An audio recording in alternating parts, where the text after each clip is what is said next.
আসসালামু আলাইকুম। এটিএন বাংলা সংবাদে সবাইকে স্বাগত জানাচ্ছি সৈয়দা মারিয়া হোসেন। প্রথমে থাকছে বিআরবি কেবল সংবাদ শিরোনাম।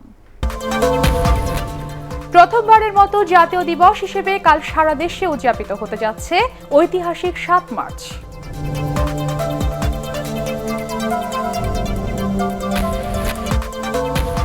দুই মাসের মধ্যে প্রতিবেদন দেবে জিয়ার বীর উত্তম খেতাব বাতিলের প্রস্তাব পর্যালোচনায় গঠিত কমিটি।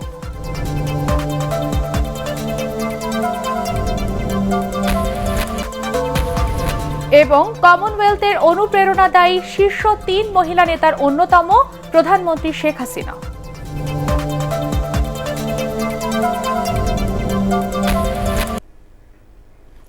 শুনছিলেন বিআরবি কেবল সংবাদ শিরোনাম। এবারে বিস্তারিত। ঐতিহাসিক ৭ মার্চ আগামীকাল প্রথমবারের মতো জাতীয় দিবস হিসেবে এবার উদযাপন করা হবে দিবসটি। এ উপলক্ষে আগামীকাল বিকেল ৩টায় একযোগে সারা দেশে বঙ্গবন্ধু শেখ মুজিবুর রহমানের ঐতিহাসিক ৭ মার্চের ভাষণ প্রচার করা হবে বলে জানিয়েছেন সংস্কৃতি প্রতিমন্ত্রী কে এম খালিদ। আদ্দিন সজীবের রিপোর্ট। সংগ্রাম আমাদের মুক্তির সংগ্রাম, আমাদের সংগ্রাম স্বাধীনতার সংগ্রাম। ১৯৭১-এর ৭ মার্চ বঙ্গবন্ধু শেখ মুজিবুর রহমানের কালজয়ী এই ভাষণ কোনো সাধারণ ভাষণ নয়, দেশের স্বাধীনতা অর্জনে বঙ্গবন্ধুর চূড়ান্ত নির্দেশনার ঘোষণা।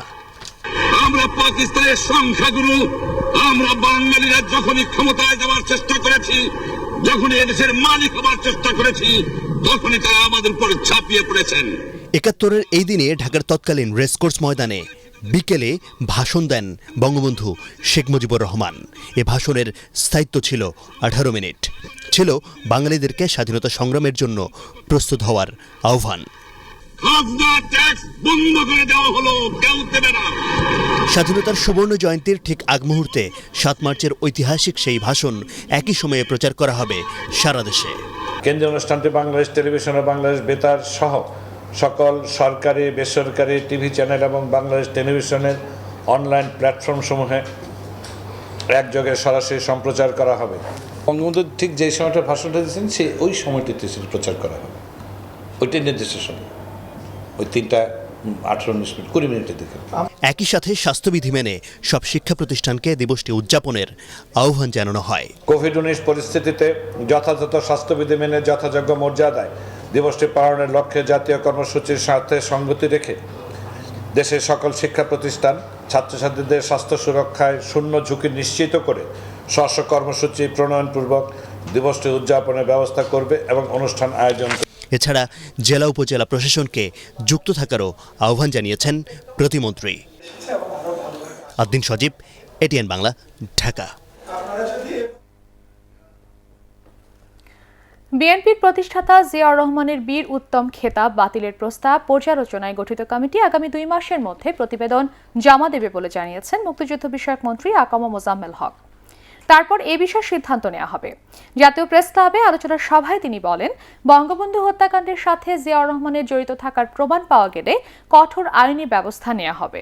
19 মার্চকে প্রথম সশস্ত্র প্রতিরোধ দিবস হিসেবে রাষ্ট্রীয় মর্যাদা দেওয়ার প্রস্তাবও করেন মুক্তিযুদ্ধ বিষয়ক মন্ত্রী।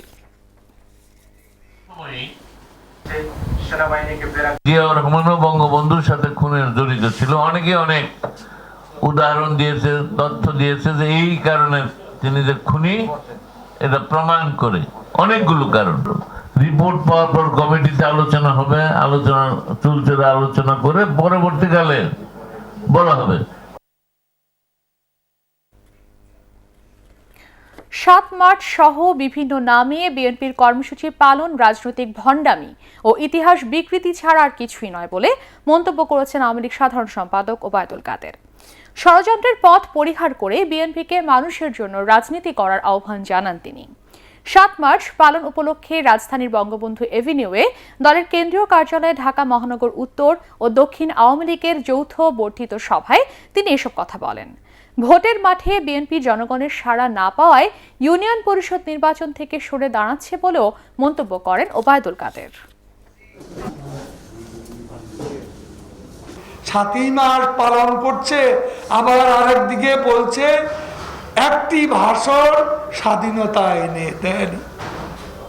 আসলে এই কথাটি বলার জন্যই তারা 7ই মার্চের আলোচনা করছে। এটা হলো তার আরেকটা রাজনৈতিক ভণ্ডামি। স্বাধীনতার সুবর্ণ জয়ন্তী নিয়ে কর্মসূচির নামে ইতিহাস বিকৃতির নির্লজ্জ আস্ফালন জাতিকে গভীরভাবে হতাশ করেছে। বিদেশি মিডিয়া ভাড়া করে বিএনপি সরকারের বিরুদ্ধে অপপ্রচার চালালেও কোনো লাভ হবে না বলে মন্তব্য করেছেন তথ্যমন্ত্রী ডক্টর হাসান মাহমুদ। 7 মার্চ উপলক্ষে চট্টগ্রাম প্রেস ক্লাবে উত্তর জেলা আওয়ামী লীগ আয়োজিত আলোচনা সভায় তিনি এই মন্তব্য করেন। মন্ত্রী বলেন, করোনা মহামারী নিয়ে সামাজিক যোগাযোগ মাধ্যমে গুজব ছড়ানোর কারণেই লেখক মোশতাক আহমেদ গ্রেফতার হন। এ সময় অপরাজনীতির জন্য বিএনপিকে জনগণের কাছে ক্ষমা চাওয়ার পরামর্শ দেন হাসান মাহমুদ। ফখরুল ইসলাম আলম বিষয়ে ঘোষণা করেছেন আগামী চেয়ারম্যান ইলেকশন থেকে অংশগ্রহণ করবে না। এই ঘোষণা যে আসতে পারে এটি আমি ধারণা করছি। কারণ হচ্ছে যেভাবে পৌরসভা নির্বাচনে তাদের ভরাডুবি হয়েছে, জামানত বাজেয়াপ্ত হয়েছে বিভিন্ন জায়গায়, এরপর মুখ রক্ষা করার জন্য তো নির্বাচনে যাবে না, এটা বলা ছাড়া কোনো উপায় নেই। জনগণকে বিভ্রান্ত করার জন্য আপনারা যে পদ্ধতি গ্রহণ করেছেন, বিদেশি মিডিয়া ভাড়া করা, সামাজিক যোগাযোগ মাধ্যমে লন্ডন থেকে বিভিন্ন দেশ থেকে অপপ্রচার চালানো, নিজের পরিচয় গোপন রেখে অপপ্রচার চালানো, এগুলো করে কোনো লাভ হবে না। করোনা মহামারী মোকাবেলায় অসাধারণ নেতৃত্বের জন্য কমনওয়েলথের শীর্ষ 3 নেতার মধ্যে স্থান করে নিয়েছেন প্রধানমন্ত্রী শেখ হাসিনা। আন্তর্জাতিক নারী দিবস 2021 উদযাপন উপলক্ষে কমনওয়েলথের সদস্যভুক্ত 44টি দেশের মধ্যে বাংলাদেশের প্রধানমন্ত্রীর নাম ঘোষণা করেন কমনওয়েলথ মহাসচিব প্যাট্রিসিয়া স্কটল্যান্ড কিউসি। বাংলাদেশ ছাড়াও তালিকায় রয়েছে নিউজিল্যান্ড ও বার্বাডোসের নাম।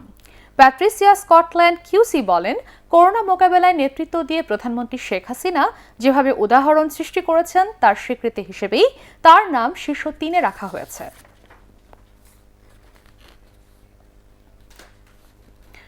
দেশে করোনা ভাইরাসে গত 24 ঘন্টায় আরও 10 জনের মৃত্যু হয়েছে। এ নিয়ে মৃতের সংখ্যা বেড়ে দাঁড়ালো 8,451 জনে। মৃত ব্যক্তিদের মধ্যে 7 জন পুরুষ ও 3 জন নারী। সবশেষ 13,082টি নমুনা পরীক্ষায় 540 জনের দেহে করোনা শনাক্ত হয়েছে। শনাক্তের হার 4.13%। 24 ঘন্টায় সুস্থ হয়েছেন 822 জন। এ পর্যন্ত সুস্থ হলেন 5,01,966। এদিকে সবশেষ 24 ঘন্টায় করোনার টিকা নিয়েছেন 1,09,83 জন। এ পর্যন্ত সারা দেশে মোট টিকা নিলেন 36,82,152 জন।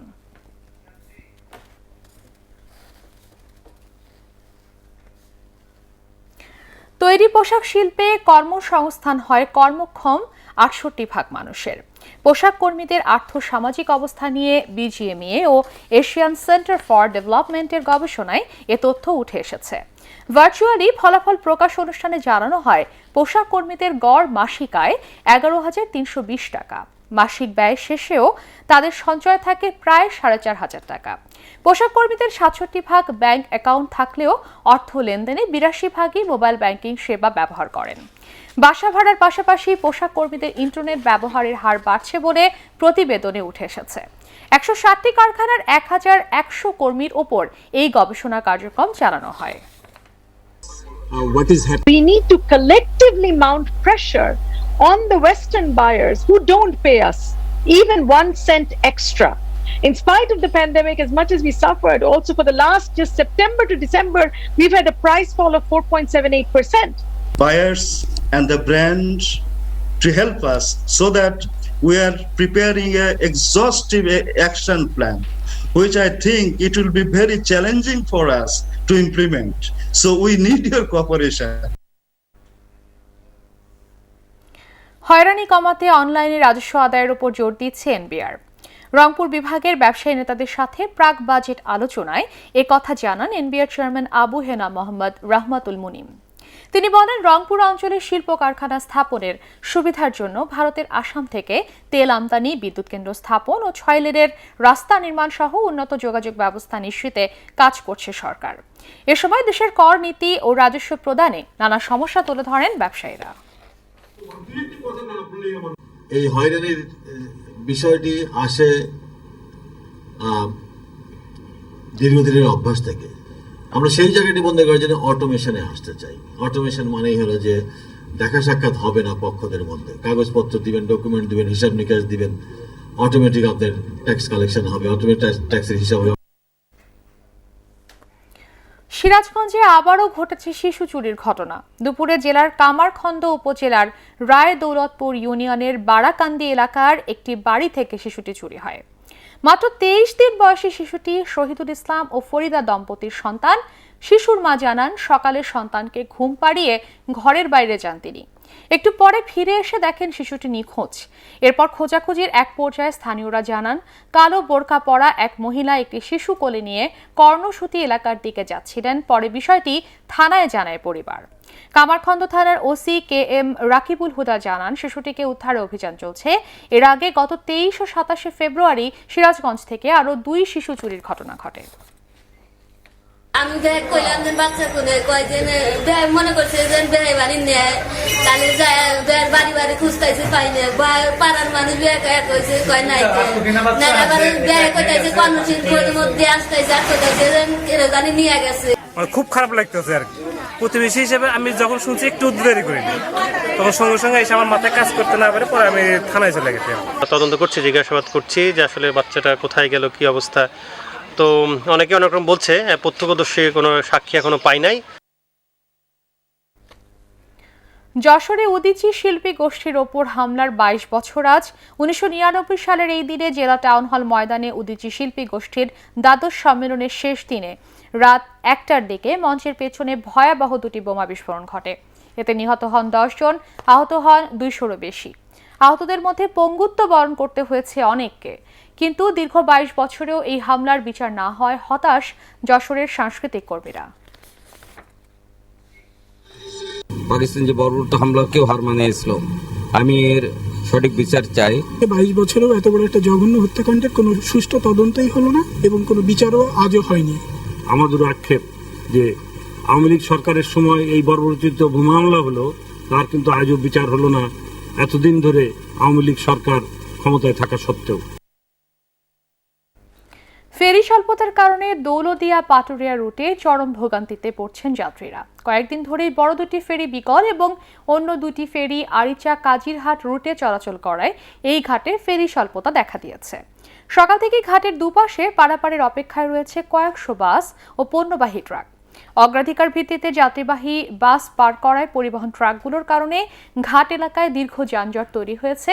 ঘাট সংশ্লিষ্টরা জানান, এই রুটে বর্তমানে ছোট বড় মিলিয়ে 13টি ফেরি দিয়ে যাত্রী ও যানবাহন পারাপার চলছে, যা দিয়ে গাড়ির চাপ সামাল দেওয়া সম্ভব হচ্ছে না। নগরবাসীর বিনোদনের জন্য রাজধানীর বনানীর 1 নম্বর এলাকায় উদ্বোধন করা হলো শহীদ জায়ান চৌধুরী মাঠ। আওয়ামী লীগ প্রেসিডিয়াম সদস্য শেখ ফজলুল করিম সেলিম মাঠের উদ্বোধন করেন। প্রায় 5,76,00,000 টাকা ব্যয়ে দৃষ্টিনন্দন এই মাঠটি নির্মাণ করেছে ঢাকা উত্তর সিটি কর্পোরেশন। খেলাধুলা ও হাঁটা সহ নাগরিকদের বিনোদনের সব সুবিধা থাকছে এই মাঠে। ঢাকা উত্তরের মেয়র আতিকুল ইসলাম, ঢাকা দক্ষিণ সিটি কর্পোরেশনের মেয়র ব্যারিস্টার শেখ ফজলে নূর তাপস, যুবলীগ সভাপতি শেখ ফজলে শামস, এফপিসিসিআর সভাপতি শেখ ফজলে ফাহিম এ সময় উপস্থিত ছিলেন। পরে ঢাকা উত্তর সিটি কর্পোরেশন ও পার্লামেন্ট মেম্বার্স ক্লাবের মধ্যে প্রীতি ক্রিকেট ম্যাচ অনুষ্ঠিত হয়। বঙ্গবন্ধু শেখ মুজিবুর রহমানের জন্ম শতবার্ষিকী উদযাপনের অংশ হিসেবে তরুণ প্রজন্মকে মুক্তিযুদ্ধের চেতনায় উদ্বুদ্ধ করতে নওগাঁয় অনুষ্ঠিত হল মুজিব বর্ষ সেরা কণ্ঠ 2020-এর গ্র্যান্ড ফিনালে। জেলা প্রশাসনের আয়োজনে জেলার সদর উপজেলা হল রুমে আয়োজিত চূড়ান্ত প্রতিযোগিতায় অংশ নেন 8 জন প্রতিযোগী। এতে নিয়ামতপুর উপজেলার মোকার রাবিন আশফিকে মুজিব বর্ষ সেরা কণ্ঠ ঘোষণা করা হয়। দ্বিতীয় হয়েছেন পত্নীতলা উপজেলার মাথিয়াস সরেন। তৃতীয় সদর উপজেলার নুসরাত মাহি। পরে চ্যাম্পিয়ন মোকার রাবিন আশফিককে 50,000 টাকার চেক, সার্টিফিকেট ও ক্রেস্ট তুলে দেন খাদ্যমন্ত্রী সাধন চন্দ্র মজুমদার, সংসদ সদস্য শহীদুজ্জামান সরকার, সলিমুদ্দিন তরফদার, আনোয়ার হোসেন হেলাল ও নওগাঁর জেলা প্রশাসক হারুনার রশিদ অনুষ্ঠানে উপস্থিত ছিলেন।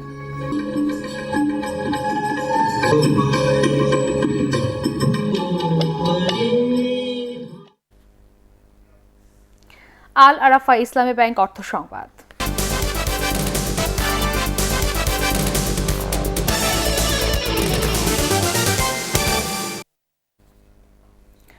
বর্তমান সরকার দেশের শিল্পায়নে ব্যবসায়ীদের সব ধরনের সহযোগিতা করতে প্রস্তুত বলে জানিয়েছেন পাট ও বস্ত্রমন্ত্রী গোলাম দস্তগীর গাজী। নারায়ণগঞ্জের রূপগঞ্জে বিক্রমপুর স্টিল লিমিটেডের ৩২ বছর পূর্তি উপলক্ষে তিনি একথা জানান। প্রতিষ্ঠানের চেয়ারম্যান আব্দুস সালাম, ব্যবস্থাপনা পরিচালক Sirajul Islam, steel mills owners অ্যাসোসিয়েশনের চেয়ারম্যান শেখ ফজলুর রহমান বকুল এসবে উপস্থিত ছিলেন। 2021 সালের মধ্যে প্রতিষ্ঠানটিতে দৈনিক 700 টন ক্ষমতার অত্যাধুনিক রি-রোলিং মিল চালু করা হবে জানিয়ে সরকারের কাছে বিশেষ আর্থিক প্রণোদনা প্যাকেজ বরাদ্দের আহ্বান জানান উদ্যোক্তারা।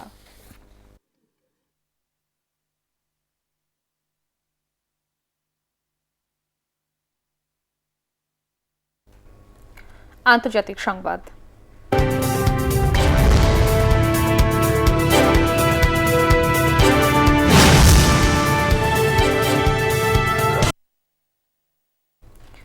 পাকিস্তানের পার্লামেন্ট জাতীয় পরিষদে আস্থা ভোটে বিজয়ী হয়েছেন প্রধানমন্ত্রী ও তেহরিকে ইনসাফ পার্টির চেয়ারম্যান ইমরান খান। প্রায় বিরোধী দল শূন্য এই ভোটে তার সমর্থনে ভোট পড়ে 178টি, যা প্রয়োজনের চেয়ে 6 ভোট বেশি। মাত্র একজন ছাড়া বিরোধী দলের আর কেউ উপস্থিত ছিলেন না 342 সদস্যের এই পার্লামেন্টে। ভোট বর্জন করে বিরোধী দলীয় জোট পিডিএম সিনেটের গুরুত্বপূর্ণ একটি আসনে আকস্মিক পরাজয়ের পর ইমরান খান নিজেই এই আস্থা ভোট আহ্বান করেন। পাকিস্তানের ইতিহাসে নওয়াজ শরীফের পর তিনি দ্বিতীয় কোনো প্রধানমন্ত্রী যিনি নিজে পার্লামেন্টে আস্থা ভোট আহ্বান করেন। বিশ্লেষকরা বলছেন, শক্ত হাতে ক্ষমতা ধরে রাখতে এই ভোট ইমরান খানের জন্য বড় ভূমিকা রাখবে। বিরোধী দলীয় নেতাদের দুর্নীতিবাজ আখ্যা দিয়ে এরই মধ্যে নির্বাচন কমিশন সংস্কারের প্রত্যয় ব্যক্ত করেছেন 92-এর বিশ্বকাপ ক্রিকেট জয়ী অধিনায়ক ইমরান খান। পার্টেক্স খেলার খবর।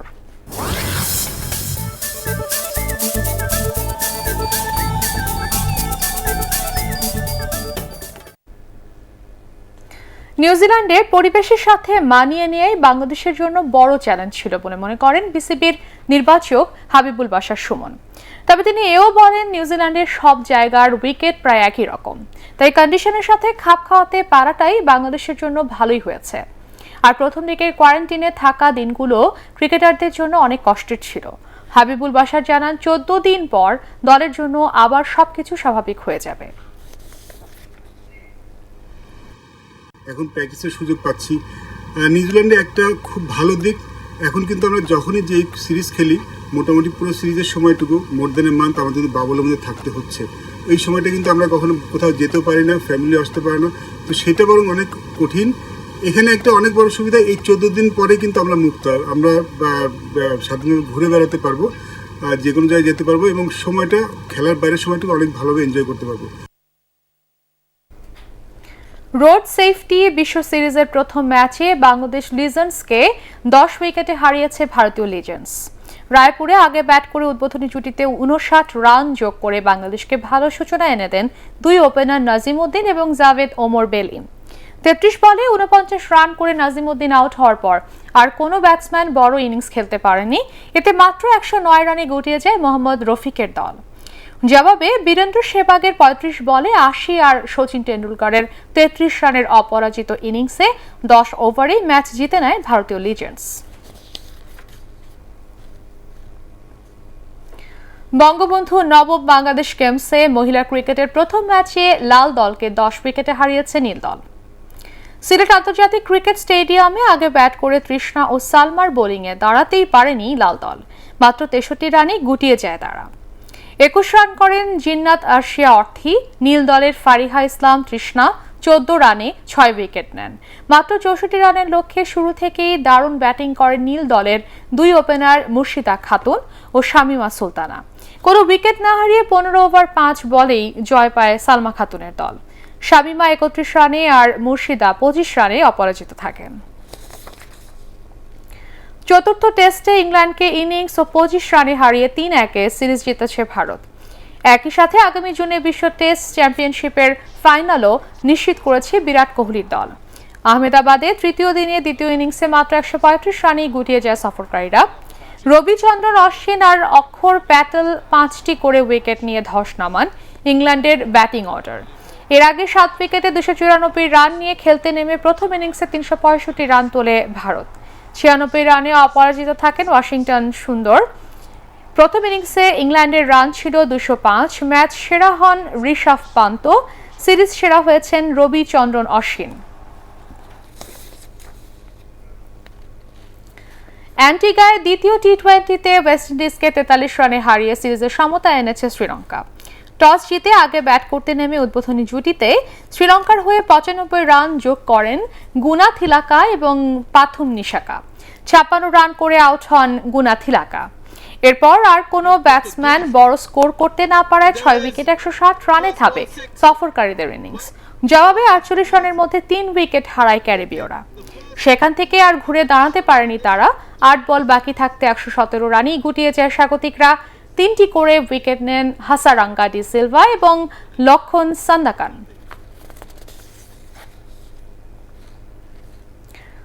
ঐতিহ্যবাহী মোহামেডান স্পোর্টিং ক্লাবের বার্ষিক সাধারণ সভা ও ভোট গ্রহণ শেষে চলছে গণনা। দীর্ঘ প্রায় 10 বছর পর ক্লাবটি নির্বাচন অনুষ্ঠিত হয়। নির্বাচনে জয়ীরা ক্যাসিনো কাণ্ডের পর মোহামেডানের হারানো ঐতিহ্য পুনরুদ্ধার করতে পারবেন বলে মনে করেন কাউন্সিলররা।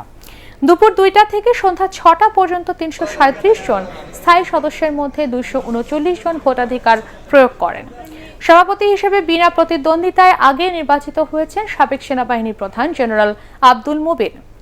তাই পরিচালনা পর্ষদের 16 পরিচালক পদে নির্বাচন অনুষ্ঠিত হয়। আগামী 4 বছরের জন্য দায়িত্ব নিতে 20 জন লড়াই করেন। এর আগে সকালে রাজধানীর একটি হোটেলে ক্লাবের বার্ষিক সাধারণ সভা অনুষ্ঠিত হয়। আগামী 17 মার্চ জাতির পিতা বঙ্গবন্ধু শেখ মুজিবুর রহমানের জন্ম শতবার্ষিকী উপলক্ষে এটিএন বাংলা ক্যাম্ব্রিয়ান শিশু মেলার আয়োজন করছে এটিএন বাংলা। এতে থাকবে শিশুদের জন্য বিষয়ভিত্তিক প্রতিযোগিতা। রেজিস্ট্রেশনের শেষ তারিখ 7 মার্চ। শেষ করার আগে বিআরবি কেবল সংবাদ শিরোনাম আরও একবার। প্রথমবারের মতো জাতীয় দিবস হিসেবে কাল সারা দেশে উদযাপিত হতে যাচ্ছে ঐতিহাসিক 7 মার্চ।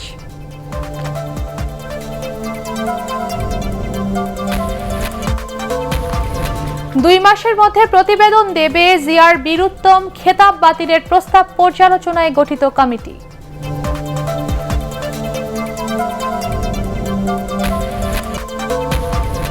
এবং কমনওয়েলথের অনুপ্রেরণাদায়ী শীর্ষ 3 মহিলা নেতার অন্যতম প্রধানমন্ত্রী শেখ হাসিনা।